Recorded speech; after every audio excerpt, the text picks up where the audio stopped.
Sir ಇಲ್ಲಿ walk ಮಾಡುವಾಗ ನಿಮ್ಗೇನ್ ನೆನಪಾಗ್ತದೆ? ಅಂದ್ರೆ ನನ್ನ ಜೊತೆ ವಾಕ್ ಮಾಡ್ತಾ ಇದ್ದೀರಾ ಅಂತಲ್ಲ, ನಿಮ್ಗೇನ್ ನೆನಪಾಗ್ತದೆ ಇಲ್ಲಿ ವಾಕ್ ಮಾಡ್ತಿರೋದಕ್ಕೆ? ನನಗೆ ಸಾಂಗಿ ಡ್ಯಾಂಗ್ ಚಿಕ್ಕ ವಯಸ್ಸಿಂದ ನೋಡ್ಕೊಂಡು ನಮ್ಮ ಮನೆ ಇಲ್ಲೇ ಅಲ್ಲ ಸಹರ್ಷ ನಗರಲ್ಲಿ. ಸೊ ಇಲ್ಲಿ ಸಾಕಷ್ಟು ಸಿನಿಮಾ ಶೂಟಿಂಗ್ ಗಳು ನಡೆದಿದೆ. ತಾತನ್ ನಡೆದಿದೆ, ಚಿಕ್ಕಪ್ಪಂದ ಅಪ್ಪು ಸಿನಿಮಾ ಇಲ್ಲೇ ಶೂಟ್ ಮಾಡಿದ್ದು, ಓಕೆ. ರಣವಿಕ್ರಮ ಇಲ್ಲೇ ಶೂಟ್ ಮಾಡಿದ್ದಾರೆ. ಹ್ಮ್. ಬಿಡೋದು ಓಕೆ. ಅಂದ್ರೆ ಬ್ಲಡ್ ರೆಡ್ ಇರುತ್ತಲ್ಲ, ಅಷ್ಟು ಕೆಂಪಾಗೋದು. ಹಾ. ಆಮೇಲೆ ನೋಡಕ್ ಆಗ್ತಿರ್ಲಿಲ್ಲ, ಹಾಸ್ಪಿಟಲ್ ಹೋಗ್ಬೇಕು ಅಂತ ಅನ್ಸ್ತಾ ಇತ್ತು. ಆಮೇಲೆ ತುಂಬಾ ಚುಚ್ತಾ ಇತ್ತು. ನಾವು ಮೋಸ್ಟ್ಲಿ ಮಡ್ರಾಸೆ ಅಂತ ಇದು ಕಂಜಕ್ಟಿವೈಟಿಸ್ Correct, ಇರುತ್ತಲ್ಲ correct. ಅದಂತ ಹಾ. ಅನ್ಕೊಂಡ್ವಿ, ಬಟ್ ಅದಲ್ಲ. ಹ್ಮ್. ಅಳ್ತಾ ವಿಡಿಯೋ ರೆಕಾರ್ಡ್ ಮಾಡ್ಕೊಂಡು ಹಾಕ್ತಾರೆ, ಅದು ಹೆಂಗಂತ ಗೊತ್ತಿಲ್ಲ ನಂಗೂ. ಹ್ಮ್. ಬಟ್ ಯಾವಾಗ್ಲೂ ಖುಷಿ ಇರೋದನ್ನೇ ಫೇಸ್ಬುಕ್ ಅಲ್ಲಿ ಹಾಕೋದು ಪಾಪ. ಸೊ ಇಬ್ರು ಪ್ರೀತಿಯಲ್ಲಿ ಇದ್ದಾಗ, ಒಂದು ರಿಲೇಶನ್ಶಿಪ್ ಅಲ್ಲಿ ಇದ್ದಾಗ ಅದರಲ್ಲಿ ತುಂಬಾ ಸ್ವಾತಂತ್ರ್ಯ ಇರಬೇಕು. ಸೊ ಒಬ್ರಿಗೊಬ್ರಿಗೂ ಆ ಸ್ವಾತಂತ್ರ್ಯ ಕೊಡಬೇಕು. ಹ್ಮ್. ಆಮೇಲೆ ಟೈಮ್ ಕೊಡಬೇಕು. ಯಾವಾಗ್ಲೂ ಜೊತೆಗೆ ಇರಬೇಕು, ಬೆಳಿಗ್ಗೆಯಿಂದ ಸಾಯಂಕಾಲ ಇಲ್ಲ ಏನ್ ಮಾಡಿದ್ರು ಜೊತೆಗೆ ಮಾಡ್ಬೇಕು ಅಂತ ಇರ್ಬಾರ್ದು. ಸೊ ಸಿನಿಮಾ ಬಗ್ಗೆ ಮಾತಾಡ್ತಾ ಇದ್ವಿ, 2 ಶೇಡ್ಸ್ ಅಂತ ಬಂದಾಗ ಅಲ್ಲಿ ಒಂದು ಲವ್ ಅಂತ ಮಾತಾಡಿದ್ವಲ್ಲ. ಸೊ ಈ 90s ಲವ್ ಹಾಗೆ ಪ್ರೆಸೆಂಟ್ ಲವ್ ಬಗ್ಗೆ ನೀವು ಮಾತಾಡೋದಾದ್ರೆ ಏನ್ ಹೇಳ್ತೀರಿ? 90s love, present love. ಹಾ. ಆಮೇಲೆ 90s ನಂಗೆ ಗೊತ್ತಿಲ್ಲ, ನಾನು ಅನುಭವಿಸಿಲ್ಲ ಅಂತ ಹೇಳ್ಬಾರ್ದು. 90s ಅಲ್ಲಿ ನಾನು ತುಂಬಾ ಚಿಕ್ಕ ಹುಡುಗ ಇದ್ದೆ. ಹೌದೌದು, ನಿಮ್ಗೆ ಒಂದ್ ವರ್ಷನೂ ಆಗಿಲ್ಲ. 12 ವರ್ಷ ಏನ್ ಪ್ರೀತಿ ಮಾಡೋದು, ಅವಾಗ ಬರೀ ಸಿನಿಮಾ ನೋಡೋದು, ಆ ಪ್ರೀತಿನ ನೋಡಿ ಖುಷಿ ಇಲ್ಲ, ಅವಾಗ ನಿಮ್ಗೆ ಒಂದೇ ವರ್ಷ 90s ಅಂತ ತಗೊಂಡು. 89 ಅಲ್ಲಿ ಹುಟ್ಟಿದ್ ನಾನು. ಸೊ ಇಡೀ 90s ಅಲ್ಲಿ ಮ್ಯಾಕ್ಸಿಮಮ್ 10 years ಇರ್ಬೋದು. ಓಕೆ. ಸೊ ಬಟ್ ನಾವ್ ಈಗ ನೋಡೋ ಸಿನಿಮಾ, ಈಗಿನವರು ಕೂಡ ಸಿನಿಮಾ ನೋಡುವಾಗ ಈ ಹಳೆ ಸಿನಿಮಾ ಎಷ್ಟು ಚೆನ್ನಾಗಿದೆಯಪ್ಪ, ಲವ್ ಸ್ಟೋರಿ ಎಷ್ಟು ರೀತಿ ತೋರಿಸಿದ್ದಾರೆ, ಎಷ್ಟು ಚೆನ್ನಾಗಿದೆ ಅಂತ ಅನ್ಸುತ್ತೆ. ಸೊ ಆ ತರ ಸಿನಿಮಾದಲ್ಲಾದ್ರೂ at least you if you compare ಅಂದ್ರೆ ಲವ್ ಹಾ ಲವ್ ಮುಂಚೆ ಹಂಗ ಅನ್ಸುತ್ತೆ. ಒಂದು ಆಗಿನ ಕಾಲದಲ್ಲಿ ಸರ್, ನೀವು ತುಂಬಾ ಸ್ಮಾರ್ಟ್ ಅಂತ ಅನ್ಸುತ್ತೆ. ಲವ್ ಅಂದ ತಕ್ಷಣ ನೀವು ಒಂದ್ ಸ್ವಲ್ಪ ಹೊತ್ತು ಯೋಚನೆ ಮಾಡ್ತೀರಾ, ಎಲ್ಲಿನಾರು ಕೇಳ್ಬಿಡ್ತೀನಿ ಅಂತನಾ ಹೆಂಗೆ? ಕೇಳಿ, ನಂಗೆ ಅದ್ರಲ್ಲಿ ಏನು ಬೇಜಾರ ಇಲ್ಲ. ಮುಂಚೆ ಏನಂದ್ರೆ ಲವ್ ಸ್ಟೋರಿ ಬಗ್ಗೆ ಹೇಳಿ ಸರ್. ನಮ್ ಇಲ್ಲ ಇಲ್ಲ, ಹೇಳಿ ಸರ್, ಲವ್ ಸ್ಟೋರಿ ಬಗ್ಗೆ ಹೇಳಿ. ನಾನೊಂದ್ ಸಿನಿಮಾನೇ ಮಾಡಿದೀನಿ ಲವ್ ಸ್ಟೋರಿ ಬಗ್ಗೆ. ಸೊ ಆ ಸಿನಿಮಾ ನೋಡಕ್ ಜನ ಹೋಗ್ತಾರೆ. ನನ್ನ ರಿಯಲ್ ಲೈಫ್ ಲವ್ ಸ್ಟೋರಿ ಹೇಳಿ. ನನ್ ಲವ್ ಸ್ಟೋರಿ ಯಾವಾಗ ಒಳ್ಳೆ ಬ್ಲಶ್ ಆಗ್ತಾ ಇದೆ, ಎಷ್ಟು ಚೆನ್ನಾಗಿ ಕಾಣಿಸ್ತಿದ್ದೀರಿ ಲವ್ ಅಂದ ತಕ್ಷಣ. ಹೇಳಿ. ಅದಲ್ಲ, ಲವ್ ಅಂದ ತಕ್ಷಣ ಎಲ್ಲರೂ ಖುಷಿ ಪಡ್ಬೇಕು, ಅದೇ ಮೇನ್ ರೀಸನ್ ಪ್ರೀತಿಗೆ. ಬಟ್ ಲವ್ ಬಗ್ಗೆ ಹೇಳ್ಬೇಕಂದ್ರೆ ಡಿಫ್ರೆನ್ಸ್ ಕೇಳಿದ್ದ ನೀವು. ಸಿನಿಮಾಗಳು ಅಂತ ಬಂದಾಗ ಅಥವಾ ರಿಯಲ್ ಲೈಫ್ ಅಲ್ಲೂ ಲವ್ ಅಂತ ಬಂದಾಗ ಇವಾಗೆಲ್ಲ ನೋಡಿ ಸರ್, ಒಂಥರ ಶೋಕೇಸ್ ಮಾಡೋ ತರ ಆಗ್ಬಿಟ್ಟಿದೆ. ಸೋಷಿಯಲ್ ಮೀಡಿಯಾದಲ್ಲಿ ಅವ್ರ ಫೋಟೋ ತಗೊಂಡು ವಿಡಿಯೋ ತಗೊಂಡು ಹಾಕೊಂಡ್ಬಿಟ್ರೇನೆ ಒಂದು ಪ್ರೀತಿ, ಅದ್ರ ಹಿಂದೆ ಹೇಗಿರ್ತಾರೆ ಅನ್ನೋದು ಜನಕ್ಕೆ ಗೊತ್ತಿರಲ್ಲ. ಕೆಲವ್ರು ಹೇಳ್ತಾರೆ ನೀವು ಹೊರಗಡೆ ತೋರ್ಸ್ಕೊಳ್ಳೋದೇ ಬೇರೆ, ರಿಯಾಲಿಟಿನೇ ಬೇರೆ ಇರುತ್ತೆ ಅಂತ. ಆ ತರ ತೋರ್ಪಡಿಸ್ಕೊಳ್ಳೋ ಪ್ರೀತಿನೂ ಕೂಡ ಇವಾಗ ನಾವು ನೋಡ್ತಾ ಇದ್ವಿ. ಹಂಗ ಅನ್ಬಿಟ್ಟು ಪಾಪ ಅವ್ರು ಜಗಳ ಆಡೋದ್ನೆಲ್ಲ ಫೇಸ್ಬುಕ್ ಅಲ್ಲಿ ಅವ್ರ ಖುಷಿ ಇರೋದನ್ನೇ ಎಲ್ಲಾರು ಶೇರ್ ಮಾಡುತ್ತಾನೆ. ಸೊ ಈಗ ಜಗಳ ಆಡೋದು, ಆಮೇಲೆ ಏನು ಅಳ್ತಾ ಇರೋದು, ಅದನ್ನೆಲ್ಲ ಈಗಲೂ ಆಕ್ಚುಲಿ ತುಂಬಾ ಜನ ಅದು ಸ್ಟಾರ್ಟ್ ಮಾಡಿದ್ದಾರೆ. ಅಳ್ತಾ ವಿಡಿಯೋ ರೆಕಾರ್ಡ್ ಮಾಡ್ಕೊಂಡು ಹಾಕ್ತಾರೆ, ಅದು ಹೆಂಗಂತ ಗೊತ್ತಿಲ್ಲ ನಂದು. ಬಟ್ ಯಾವಾಗ್ಲೂ ಖುಷಿ ಇರೋದನ್ನೇ ಫೇಸ್ಬುಕ್ ಅಲ್ಲಿ ಹಾಕೋದು ಪಾಪ. ಸೊ ಅವ್ರಿಗೆ ಹೇಳಕ್ಕಲ್ಲ, ಏನ್ ಸರ್ ನಾನು ಹೇಳಿದಿನ, ನೀವು ಬೇಕಿದ್ ವೇಲ್ ತಗೊಂಡು ಈ ತರ ಎಕ್ಸ್ಪ್ಲೈನ್ ಮಾಡ್ಬಿಟ್ರಲ್ಲ. ಒಂದೇನೋ ಡಿಫ್ರೆನ್ಸ್ ಕೇಳ್ತಿದೀನಿ, ಈ ಮರ ಸುತ್ತೋ ಪ್ರೀತಿ ಅಥವಾ ರಿಯಲ್ ಆಗಿ ಒಬ್ರಿಗೊಬ್ರು ಕೊಡೋ ರೆಸ್ಪೆಕ್ಟ್ ಇರ್ಬೋದು, ಆ ಪ್ರೀತಿ ಬಗ್ಗೆ ಒಂಚೂರು ಹೇಳಿ ಅಂದೆ ಸರ್. ನೀವು ನನ್ನ ಕಾಲ ಹೇಳಿತಾ ಇದೀರಾ ನೀವು. ಆ ತರ ಪ್ರೀತಿ ಬಗ್ಗೆ ಹೇಳ್ಬೇಕಂದ್ರೆ, ಪ್ರೀತಿಯಲ್ಲಿ ಮೇನ್ ಬಂದು ನನ್ಗೆ ಫ್ರೀಡಮ್.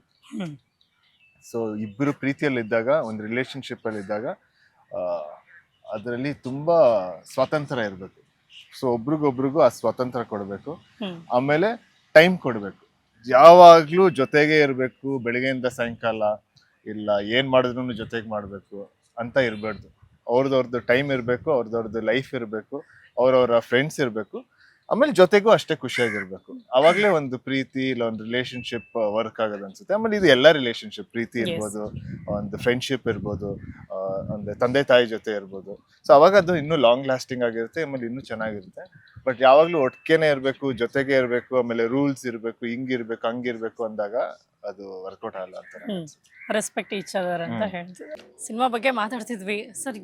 ಈಗ ಶೂಟಿಂಗ್ ಟೈಮಲ್ಲಿ ಕೆಲವೊಂದಷ್ಟು ಇನ್ಸಿಡೆಂಟ್ಸ್ಗಳಾಗಿರುತ್ತೆ. ನಾನು ಸಿನಿಮಾ ಟೀಮ್ ಜೊತೆ ಮಾತಾಡಿದಾಗ ಒಂದು ವಿಷಯ ಕೇಳ್ಪಟ್ಟೆ, ಏನೋ ಕಣ್ಣೆಲ್ಲ ಪ್ರಾಬ್ಲಮ್ ಆಗಿತ್ತು, ಒಬ್ರಾದ್ಮೇಲೆ ಒಬ್ರಿಗೆ ಪ್ರಾಬ್ಲಮ್ ಆಗಿತ್ತು ಅದು ಅಂತ. ಏನಕ್ಕೆ ಅಂತ ಗೊತ್ತಾಗ್ಲಿಲ್ಲ. ಅದು ಆಕ್ಚುಲಿ ನಾವು ತುಂಬಾ ಸರ್ಪ್ರೈಸಿಂಗ್ ಆಗಿತ್ತು. ಯಾಕಂದ್ರೆ ಒಬ್ಬೊಬ್ರು ಕಣ್ಣು ಸಡನ್ ಆಗಿ ಕೆಂಪಾಗ್ಬಿಡೋದು. ಓಕೆ. ಅಂದ್ರೆ ಬ್ಲಡ್ ರೆಡ್ ಇರುತ್ತಲ್ಲ, ಅಷ್ಟು ಕೆಂಪಾಗೋದು. ಆಮೇಲೆ ನೋಡಕ್ ಆಗ್ತಿರ್ಲಿಲ್ಲ, ಹಾಸ್ಪಿಟಲ್ ಹೋಗ್ಬೇಕು ಅಂತ ಅನ್ಸ್ತಾ ಇತ್ತು. ಆಮೇಲೆ ತುಂಬಾ ಚುಚ್ತಾ ಇತ್ತು. ನಾವು ಮೋಸ್ಟ್ಲಿ ಮಡ್ರಾಸೆ ಅಂತ ಇದು ಕಂಜಕ್ಟಿವೈಟಿಸ್ ಇರುತ್ತಲ್ಲ ಅದಂತ ಅನ್ಕೊಂಡ್ವಿ, ಬಟ್ ಅದಲ್ಲ. ಅದಂದ್ರೆ ಅಷ್ಟು ನೋವಲ್ಲ, ಇದು ತುಂಬಾ ನೋವು ಕೊಡ್ತಾ ಇತ್ತು. ಆಮೇಲೆ ಒಬ್ರಿಗೆ ಆಗ್ತಾ ಇತ್ತು, ಇನ್ನೊಂದ್ಸಲಿ ಇನ್ನೊಬ್ರಿಗೆ ಆಗ್ತಾ ಇತ್ತು. ಅದು ಏನಕ್ಕೆ ಆಗ್ತಾ ಇತ್ತು, ಬರೀ ಶೂಟಿಂಗ್ ಅವ್ರು ಅಲ್ಲಿ ಊರಲ್ಲಿ ಇರೋರ್ಗೆ ಯಾರಿಗೂ ಏನೂ ಇರ್ಲಿಲ್ಲ, ಬರೀ ಸ್ಪಾಟ್ ಅಲ್ಲಿ ಇರೋರ್ಗೆ ಮಾತ್ರ.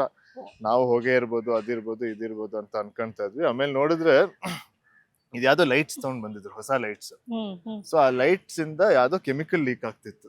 ಓಕೆ. ಸೊ ಯಾರ್ಯಾರು ಆ ಲೈಟ್ ನ ಫೇವರ್ ಮಾಡ್ಕೊಂಡಿದ್ರು, ಈಗ ಆರ್ಟಿಸ್ಟ್, ಡೈರೆಕ್ಟರ್ಗಳು, ಇಲ್ಲ ಆರ್ಟ್ ಡಿಪಾರ್ಟ್ಮೆಂಟ್ ಅವರು, ಓಕೆ. ಸೊ ಅವರೆಲ್ಲ ಲೈಟ್ ಮುಂದೆ ಬಂದು ಕೆಲಸ ಯಾರ್ಯಾರು ಮಾಡ್ತಿದ್ರು ಅವ್ರ ಕಣ್ಣೆಲ್ಲ ಕೆಂಪಾಗ್ಬಿಡುದು.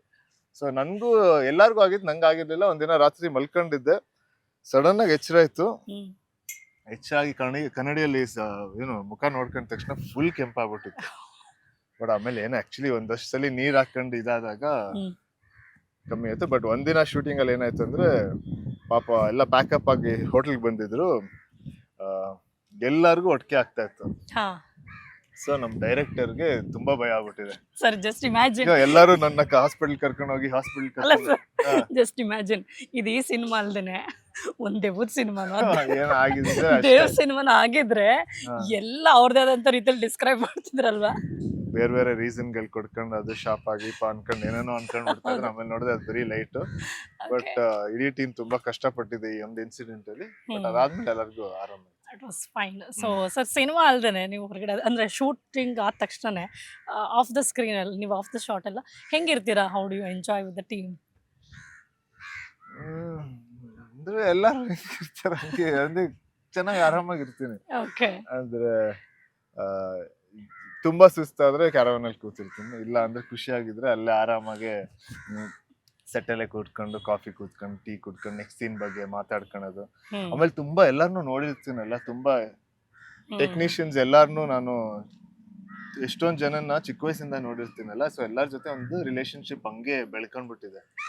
ಸೊ ಆಗಿನ ಅಂದೊಂದು ಮಾತಾಡೋದು, ಆ ಸಿನಿಮಾ ಬಗ್ಗೆ ಮಾತಾಡೋದು, ಹಳೆ ಚಿಕ್ಕಪ್ಪನ ಸಿನಿಮಾ ಬಗ್ಗೆ ಮಾತಾಡೋದು, ತಾತಂದು ದೊಡ್ಡಪ್ಪಂದು ಅದೆಲ್ಲ ಮಾತಾಡ್ಕೊಂಡು ಟೈಮ್ ಪಾಸ್ ಆಗ್ತಾ ಇದೆ. ಸರ್ ಇಲ್ಲಿ ವಾಕ್ ಮಾಡುವಾಗ ನಿಮ್ಗೇನ್ ನೆನಪಾಗ್ತದೆ? ಅಂದ್ರೆ ನನ್ ಜೊತೆ ವಾಕ್ ಮಾಡ್ತಾ ಇದೀರಾ ಅಂತಲ್ಲ, ನಿಮ್ಗೇನ್ ನೆನಪಾಗ್ತದೆ ಇಲ್ಲಿ ವಾಕ್ ಮಾಡ್ತಿರೋದಕ್ಕೆ? ನನ್ಗೆ ಸಾಂಗಿ ಟ್ಯಾಂಕ್ ಚಿಕ್ಕ ವಯಸ್ಸಿಂದ ನೋಡ್ಕೊಂಡು, ನಮ್ಮ ಮನೆ ಇಲ್ಲೇ ಅಲ್ಲ ಸಹರ್ಷನಗರಲ್ಲಿ. ಸೊ ಇಲ್ಲಿ ಸಾಕಷ್ಟು ಸಿನಿಮಾ ಶೂಟಿಂಗ್ ಗಳು ನಡೆದಿದೆ. ತಾತನ್ ನಡೆದಿದೆ, ಚಿಕ್ಕಪ್ಪಂದ ಅಪ್ಪು ಸಿನಿಮಾ ಇಲ್ಲೇ ಶೂಟ್ ಮಾಡಿದ್ದು, ರಣವಿಕ್ರಮ ಇಲ್ಲೇ ಶೂಟ್ ಮಾಡಿದ್ದಾರೆ, ತುಂಬಾ ಕನ್ನಡ ಸಿನಿಮಾಗಳು ಇಲ್ಲಿ ಶೂಟ್ ಮಾಡಿದ್ದಾರೆ. ಆಮೇಲೆ ನಾನ್ ತುಂಬಾ ಇಲ್ಲಿ ಜಾಗಿಂಗ್ ಬರ್ತಾ ಇದ್ದೆ. ಆಮೇಲೆ ಚಿಕ್ಕಪ್ಪ ಕೂಡ ತುಂಬಾ ಇಲ್ಲಿ ಜಾಗಿಂಗ್ ಬರ್ತಾ ಇತ್ತು, ತಂದೆ ಕೂಡ ಬರ್ತಾ ಇದ್ರು. ಸೊ ಇಡೀ ಫ್ಯಾಮಿಲಿ ಇಲ್ಲಿ ಜಾಸ್ತಿ ಪಾರ್ಕ್ ನ ಯೂಸ್ ಮಾಡ್ತಿದ್ವಿ, ಓಡಾಡ್ಬಿಟ್ಟಿದ್ವಿ. ಮೊದ್ಲು ಇದು ಇನ್ನೂ ಕಾಡ್ ತರ ಇತ್ತು, ಅವಾಗ ಇನ್ನೂ ಚೆನ್ನಾಗಿತ್ತು. ಇವಾಗ ಸಿಮೆಂಟ್ ಹಾಕಿ ಗ್ರಿಲ್ ಹಾಕಿ ಎಲ್ಲ ಬೇರೆ ತರ ಮಾಡ್ಬಿಟ್ಟಿದ್ದಾರೆ. ಆಮೇಲೆ ಜಾಸ್ತಿ ತುಂಬಾ ಪಕ್ಷಿಗಳು ಸ್ಯಾಂಕಿ ಟ್ಯಾಂಕ್ ಬರ್ತಾ ಇತ್ತು. ಸೊ ಮೊದ್ಲು ನ್ಯೂಸ್ ಪೇಪರ್ ಅಲ್ಲಿ ಓದಿರ್ತೀರಾ ಅನ್ಸುತ್ತೆ, ಸ್ಯಾಂಕಿ ಟ್ಯಾಂಕ್ ಪಕ್ಷಿ ಬಂದಿದೆ ಅಂದ ತಕ್ಷಣ ಎಲ್ಲಾ ಕಡೆ ಪಕ್ಷಿ ಬರುತ್ತೆ ಅಂತ. ಬೇರೆ ಲಾಲ್ ಬಾಗ್ ಅಲ್ಲಿ ಎಲ್ಲಾ ಕಡೆ ಪಕ್ಷಿ ಅದಾದ್ಮೇಲೆ ಬರ್ತಾ ಇತ್ತು. ಬಟ್ ಇವಾಗ ಒಂದಷ್ಟು ಕಮ್ಮಿ ಆಗ್ಬಿಟ್ಟಿದೆ. ಅಪ್ಪು ಸರ್ ಜೊತೆ ವಾಕ್ ಮಾಡಿದ್ ನೆನಪಾಯ್ತಾ? ಚಿಕ್ಕಮ್ಮನ ಜೊತೆ ಅವ್ರ ಜೊತೆ ವಾಕ್ ಮಾಡಿದ್ದು. ಯೂಶುವಲ್ ಚಾಟಿಂಗ್ ಹೇಗಿರ್ತಿತ್ತು ಸರ್ ನಿಮ್ದು? ಜನರಲಿ ನೀವ್ ಇಬ್ಬರೇ ಇದೀರಾ ಅಂದ್ರೆ ಏನ್ ಚಾಟಿಂಗ್ ಇರ್ತಾ ಇತ್ತು ಅಂತ? ಅಂದ್ರೆ ಎಲ್ಲದ್ರ ಬಗ್ಗೆ ಮಾತಾಡ್ತಿದ್ವಿ, ಊಟದ ಬಗ್ಗೆ, ಸಿನಿಮಾ ಬಗ್ಗೆ, ಟ್ರಾವೆಲ್ ಬಗ್ಗೆ.